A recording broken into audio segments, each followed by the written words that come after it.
এই বিশিষ্ট ডাক্তার, সকল স্তরের মানুষ, সাথে ইন্দাসের পঞ্চায়েত সমিতির সভাপতি, জেলা পরিষদের মেম্বার, বিভিন্ন কর্মাধ্যক্ষা, সর্বোপরি আপনারা সকলকে এই শুভ সন্ধ্যা জানাই এবং নেতাজি সুভাষচন্দ্রের জন্মজয়ন্তী এবং মূর্তি উন্মোচন যে অনুষ্ঠান, সেই অনুষ্ঠানে আসার জন্য সকলকে আমার তরফ থেকে অভিনন্দন। একদিকে আমাদের এই মূর্তি উন্মোচন হচ্ছে, আপনারা র্যালিতে পা মিলিয়েছেন, অপরূপ সৌন্দর্য সেই র্যালি, এলাকার সকল স্তরের মানুষের উপস্থিতি, তারপর আমাদের প্রধান বক্তারা বিভিন্ন বক্তব্য, আমাদের রাজকুমার হাই স্কুলের আমার মাস্টারমশাইয়ের স্মৃতিচারণ,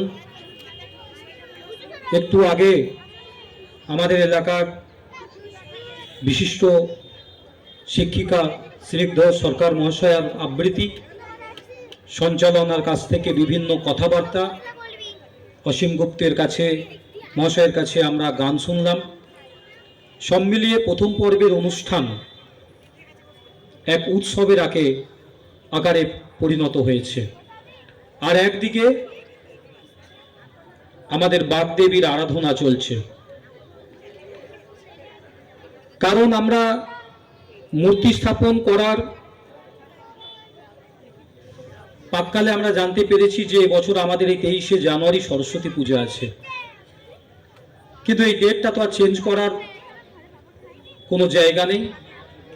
তাই এই দিনই একদিকে বাগদেবীর আরাধনা চলছে, আর একদিকে বাংলার গর্ব, আমাদের আবেগ, আমাদের সাহস, আমাদের স্পর্ধা,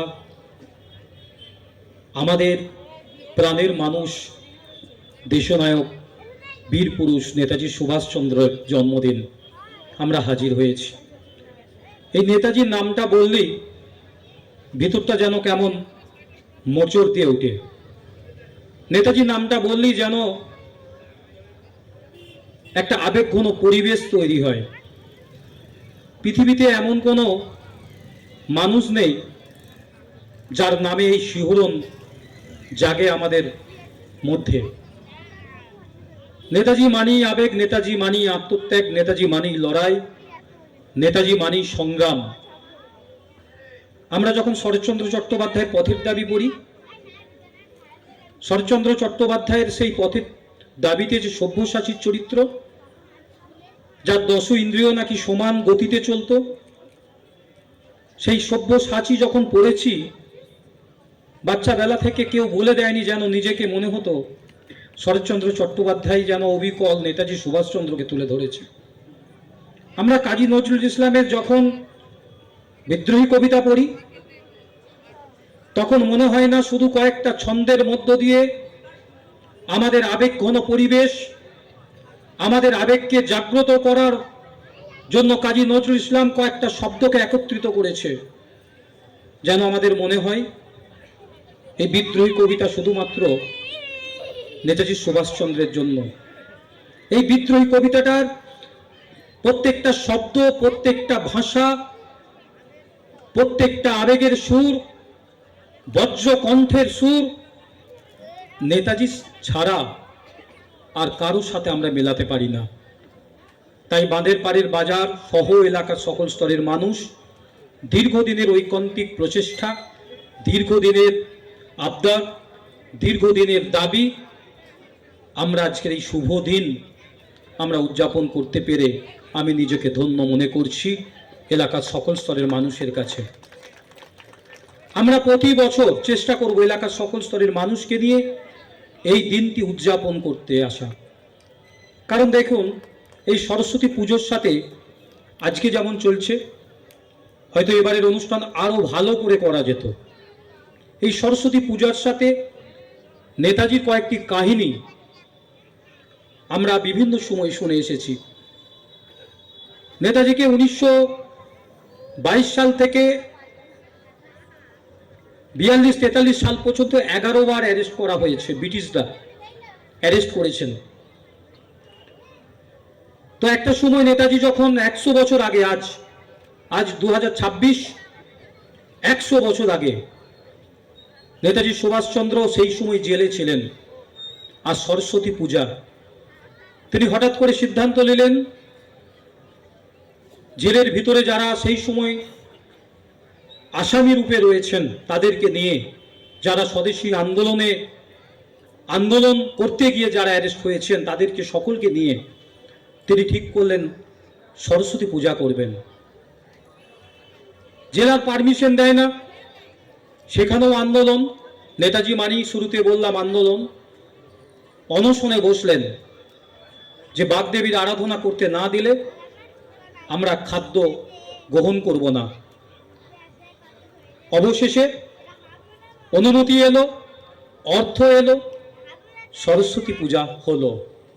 আমরা জানি বাগদেবীর আরাধ্য দেবী হচ্ছে দেবী সরস্বতী। সেই দেবী সরস্বতীর একটি বাদ্যযন্ত্র আছে, বীণা আছে, যার সুরের মধ্য দিয়ে আমাদের সকলকে ধরে রাখেন। তো আমরাও চাইব এই দেবীর আরাধ্যর সময় যেই সুর যেন আমাদের কাছে অসুরে পরিণত না হয়। এই সুরের মধ্য দিয়ে আমরা যেন সকল বর্ণ, সকল ধর্মের মানুষ, সকল শ্রেণীর মানুষ, সকল জাতের মানুষ আমরা যেন এক সুতোয় বাঁধতে পারি। এবং এই দেবীর বাহন হচ্ছে রাজহাঁস। এই রাজহাঁস হচ্ছে দুধ আর জলকে আলাদা করে খেতে পারেন। তো এই দুধ আর জলকে আলাদা করার ক্ষমতা রাখেন। এটা আমাদের একটা বার্তা প্রদান করেন যে আমাদের কাছে সকল স্তরের শিক্ষা আসবে, কিন্তু আমাদেরকে ভালো শিক্ষাটা গ্রহণ করে খারাপ শিক্ষা বর্জন করতে হবে।